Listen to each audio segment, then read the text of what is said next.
WXII 12 News at 4 starts right now. Terror attack foiled. What investigators just revealed about a planned attack on New Year's Eve and how they were able to stop the suspect.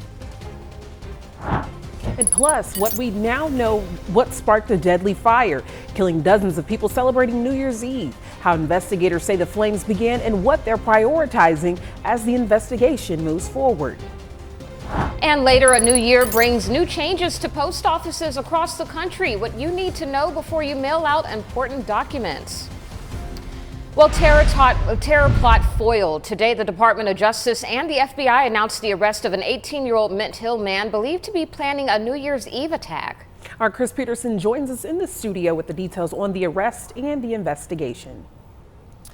18-year-old Christian Sturdivant was arrested on New Year's Eve, the day investigators say he planned to commit jihad in, of all places, Mint Hill, North Carolina. He has been planning this attack for about a year, but he's been planning an attack for far longer than that. In a news conference Friday morning, United States Attorney Russ Ferguson shared that 18-year-old Christian Sturdivant from Mint Hill started reading ISIS material and visiting ISIS websites before unknowingly reaching out to an undercover New York City police officer. He then met with a second undercover agent, this one from the FBI. He pledged his allegiance to ISIS with that undercover agent, and he disclosed his plans to, quote, do jihad soon. According to the Department of Justice, Sturdivant wanted to become a martyr for ISIS and was planning a mass casualty attack on New Year's Eve. He sent photos of hammers and knives to the undercover agent. He also sent a voicemail pledging his allegiance to ISIS. He talked about where he was planning to do this attack, which was at a grocery store and a fast food restaurant in Mint Hill, places that we go every day and don't think that we may be harmed. Ferguson shared that a search warrant was served on Sturdivant's Mint Hill home on Monday, where law enforcement seized items including hammers, knives, and tactical gloves. Sturdivant was arrested on New Year's Eve, the day he planned his attack. He was preparing for jihad, and innocent people were going to die, and we're very, very fortunate they did not. Ferguson also wanted to calm the fears of the public despite the serious threat. The fact that along the way, in this extensive planning of this attack, he encountered not one, but two undercover officers should make the public feel very, very good and very safe. Sturdivant is being held in the Gaston County Jail without bond. He is charged with attempting to provide material support to a terrorist organization. If convicted, he could receive a maximum sentence of 20 years in federal prison. In studio tonight, I'm Chris Peterson, WXII 12 News. All right, thank you, Chris. Well, it was 1 week ago today, two Mint Hill police officers were shot while responding to a child custody exchange. Both officers shot have since been treated and released from the hospital. Officers say the suspect, 36-year-old Taj Mahal Hamlin II, was shot and killed. Internal Affairs will investigate the shooting. And turning to the weather with a look from Winston-Salem, it's clear but a little chilly out there. Meteorologist Michelle Kennedy joins us now. Michelle, we have some changes on the way for Saturday. Yes, we are looking forward to really a nice Sunday, but Saturday, not the best of days. We have a chance of showers. We also have some more clouds for you. We started to see those clouds later this afternoon, and now they're getting pretty thick. We're going to talk about a chance of showers, but how much rain may determine our temperatures too. Currently, we're sitting in the 50s. We had a really nice afternoon, made it to 58 degrees at least today across parts of Greensboro and Winston-Salem. We're at 57 degrees out in Raleigh, to 64 down in Florence, and 58 degrees also at Myrtle Beach. So stargazing forecast as we're talking about getting ready for a meteor shower going into tomorrow night for the peak. Well, we've got clouds tonight. You may not be able to see that as easily, but our rain chance is starting to increase as we get you through early tomorrow morning, and our temperatures should fall also into those 40s and upper 30s as we go throughout the day on your Saturday. Sunday is a much nicer day. I'm just wanting to skip ahead to that and see that sunshine return, but right now we've got 50s for you out there. We'll slowly drop into the 40s through late evening and eventually some mid to upper 30s possible for morning. We're watching that front too becoming stationary just to our south, and that low is going to track along this front and potentially bring in some scattered showers. Right now the best rain is still south out over areas of Columbia. This is a little bit of a shift from yesterday. We talked about that front kind of lifting a little bit farther to the north. This may keep us from getting a lot of rain on the ground, but it could still be damp and it may not be the best start to the day, but by middle of the afternoon we might start to see some clearing. We'll take a closer look at the hour by hour forecast and a look ahead to the rest of next week, which does promise a little bit of a warm up. All right, thank you, Michelle. Now to a developing story in Mexico. A 6.5 magnitude earthquake hit the country this morning. This happened near the town of San Marcos, near a Pacific Coast resort named Acapulco. Still no word on if anyone is injured, but leaders in the country say so far they have received no report of any serious damage. Investigators in Switzerland believe sparkling candles placed on top of champagne bottles caused a deadly fire at a mountain resort in the Swiss Alps. Investigators say the candles hit the ceiling, which started the fire. 40 people died and 119 other people are injured. Hospital officials say many people receiving treatment are younger than 30 years old. The worst is the screaming of these young people, the screaming of pain that they had. Because they had to be moved to go in an ambulance to go away, to go to the hospital. That was incredible. That screaming, it was horrible. A vigil continues to grow for the victims of this fire, but it's still unclear if criminal charges will be filed as part of this investigation. Authorities say their priority right now is identifying the victims killed. Back here in the Triad, a man has died in a shooting in Winston-Salem. And according to Forsyth County deputies, Floyd Denny was shot multiple times last night at the Reserve at Hickory Commons apartment complex off of Peters Creek Parkway. Investigators say they believe the shooting was carried out in self-defense and did not announce any charges. And a driver is charged following a deadly crash in Greensboro yesterday afternoon. Greensboro police say Titus Fox was attempting to turn onto Guilford College Road from the Charleston Square condos when he hit a man on a motorcycle. And police say the driver of the motorcycle, David Cook, died at the scene. And Fox is facing a list of misdemeanor charges, including death by vehicle and driving while his license was revoked. And a Greensboro man made his first court appearance today, accused of shooting at a woman. Police officers responded to Kirkman Street around 10:30 last night, arresting Avery Artis. Police say the victim has minor injuries and Artis is facing a list of assault charges, as well as a charge for firing a weapon in city limits. A man is scheduled to be in court next week for an identity theft charge. Investigators with the Davie County Sheriff's Office arrested Connor Mayo near Tanglewood Pizza and Bermuda Run yesterday evening. The Sheriff's Office says deputies received a tip that Mayo was using his brother's identity to avoid a warrant in Forsyth County. Deputies say he was wanted for failing to appear in court for a count of disturbing a dead body. Mayo is being held at the Davie County Detention Center under no bond. And we now know who will lead Rural Hall's fire department. Town officials have appointed Zachary Smith to the post, and we're told he was selected after an extensive search process with multiple rounds of interviews. Chief Smith started his fire service career in 2002 with the city of Winston-Salem, where he served for more than 23 years in several leadership roles. He will be formally introduced Monday, January 12th, and will officially take over on the 13th. In Richmond County, Rockingham Speedway is now under new ownership. The International Hot Rod Association purchased the racetrack. It's not clear how much the organization paid, but the IRHA says it will improve and restore the track with the goal of making it a multi-use destination. NASCAR returned to Rockingham Speedway last spring for the first time in more than a decade. It plans on hosting O'Reilly Auto Parts and Craftsman Truck Series races there in April on Easter weekend. Well, one small change at the U.S. Postal Service could make a big difference in getting out important mail on time. Yeah, WXII 12's Sarah Sowers joins us in studio to explain what you should know about postmark changes now in effect in 2026. Adrianna, Bethany, if you drop outbound mail like ballots, tax forms, or even monthly bills into your mailbox, the postmark won't be added until it reaches a regional processing center. That means even if you think you're dropping off your mail by a certain deadline, your letters could be marked as late. A new federal register changes how postmarks are added to mail, meaning they will only be date stamped when they are processed in a facility, not the first time the USPS actually accepts the mail, like through a mailbox or drop-off box.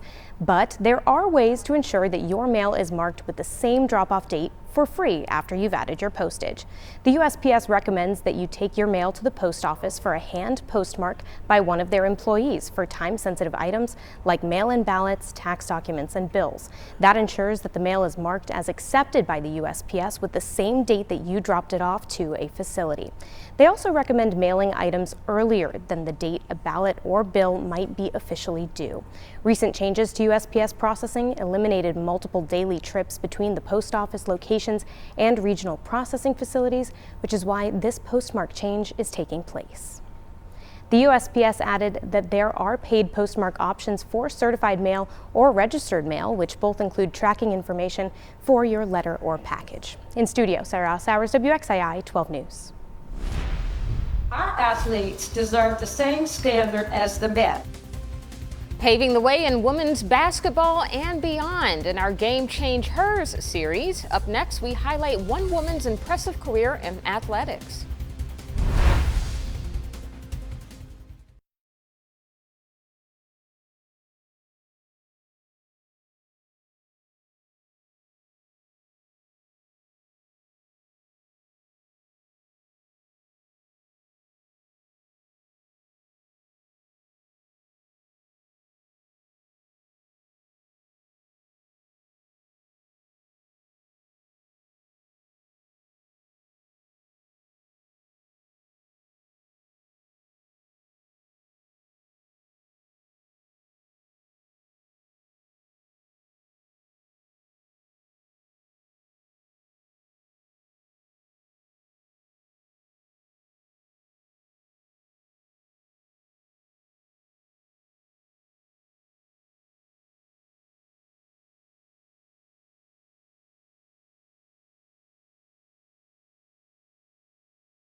Well, there are all types of game changers in the world, from choosing to donate blood or trying to grow a game that you love. Yeah, women's basketball has seen a surge in viewership in the last several seasons. In the WNBA, there's been a 170% increase from the 2023-24 season, thanks largely to superstars like Caitlin Clark and Angel Reese. And in this Game Changers report, our Chanel Porter highlights one of the trailblazing women in the triad who has fought for the sport throughout her career.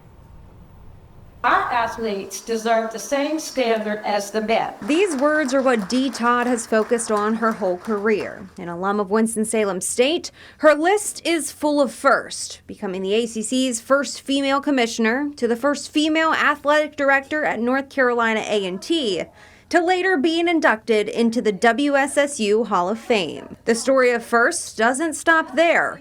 Todd was the first African-American woman on the front of the Kellogg's cereal box, leading the way for many women to follow, such as gold medalist Gabby Douglas and Miss America Vanessa Williams. They asked me to be on the box. I was on the box, but then as it grew in years, it's become something that people find very fascinating, and I'm very proud to have been the person to do that. But it wasn't just the titles that stand out in Dee's career. She's laid the foundation for years of women's basketball to come by fighting for better officiating and leading the way to get more eyes on the game. 3-person officiating crew for women's basketball, getting women on live television for basketball, and so many things like that. But most of the time, I didn't know what I was doing, but I knew it was something that needed to be done. Dee was the guest speaker for the Mary Garber Luncheon, a woman that, like her, served as a local trailblazer. Like Mary Garber, I kept showing up because being seen, being heard, and being valued isn't given. It's fought for, and it's worth the fight. The way Dee looked up to Mary is the way many women now look up to her. As she inspired the next generation of women in sports, she now gets to see them perform on the stage as it continues to get bigger. You know, I'm one of the people that knew Dawn Staley when she was playing at Virginia, and we're still in touch. And just to see the growth of women's sports, and many of my interns at the ACC are doing television and play-by-play, and it just tickles me to death. I'm just glad I've lived to see it. What a story. That was Chanel Porter reporting. And Todd's work also extends to the Olympics. Yeah, she chaired the United States Olympic Committee Minorities in Sports Task Force and was the co-founder of the Project Gold leadership class.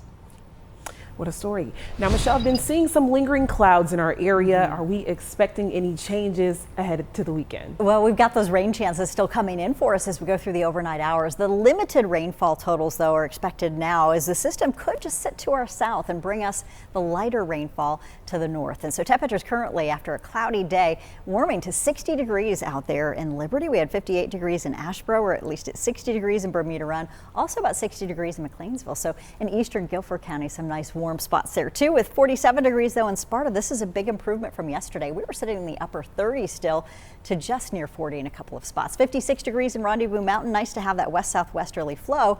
And of course we had a little sunshine this morning, but now we're talking about those rain chances, even some 30s out there for you tomorrow as temperatures begin to cool.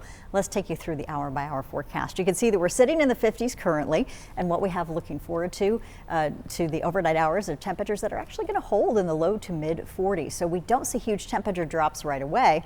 The shower chances, though, begin to build between about 4 or 5 a.m. We start to lift those patchy showers through the area.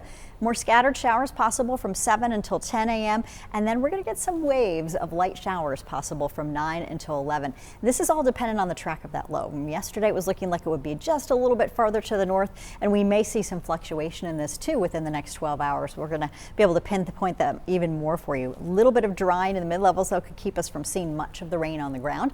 Still could create damp conditions on the golf courses as well as the tennis courts out there. So look at temperatures by midday cooling into the upper 30s, and this is where we expect to sit for part of the afternoon. Those chilly 30s and low 40s, along with that northeasterly breeze. We begin to clear out just in time for the evening hours, and then through early morning Sunday, even more sunshine will be on the way as we see that front shift to the east. Temperatures out there are back to the colder conditions, upper 20s, low 30s by Sunday morning.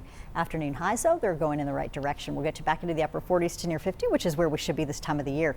Looking ahead, the hour-by-hour forecast on Sunday showing you that northerly breeze, but temperatures do start to plump up by the afternoon. Potential rainfall looking limited right now. We talked about less than 1/4 of an inch yesterday, and with that southerly track of this system, maybe only about 1/10 of an inch. So this could be kind of the nuisance rain, cloud cover, cold kind of day. Saturday still the day to get those indoor chores done before we talk about the rain chances moving through and then clearing out for sunshine on your Sunday. Temperature outlook from the 10th through the 16th. Well, we've got warmer conditions out there, and we're looking forward to seeing some of those rain chances later next week. But for now, we've got temperatures that look to be warmer with a chance of looking ahead in the next 10 to 14 days and slightly above normal for precipitation. So shower chances for you on your Saturday makes it an impact day. A lot of clouds in the mix.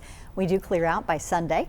Temperatures near 51 degrees, and on Monday at 51. We take you back into the 60s for much of next week, and we may bring in some more rain chances late next week and early part of the weekend. For now, highs typically at 49 degrees, but we'll take all of the 60s that we can get over next week.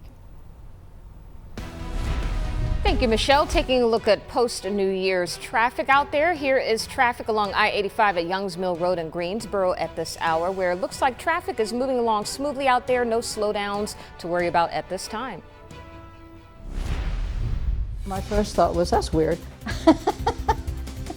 And then it was just intriguing as I looked into it. Colors with a greater cause, how this so-called temperature scarf is tracking trends and keeping a woman warm. And later, one member of USA's bobsledding team hails from an unlikely town. How he got interested in winter sports even while living in the Sunshine State.